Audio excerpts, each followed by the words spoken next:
হাজার বছরের পুরনো মন্দির। এটা এই তো দেউলি নাকি নাম।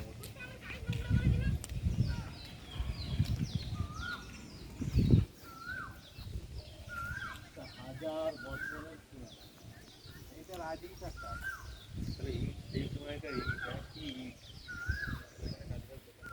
মন্দিরের মধ্যে পুরো কারুকাজ করা হয়, ঠিক আছে? শিবলিঙ্গ মন্দিরের ভিতরে জল টল কিছুই পড়ে না। হ্যাঁ, মন্দিরের ভিতরে জল টল কিছুই পড়ে না, শুকনো মন্দির।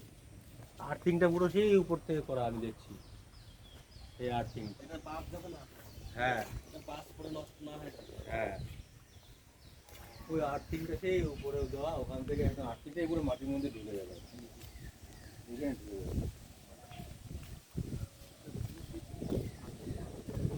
উপরে ওই কারুকার্যটা তোলো,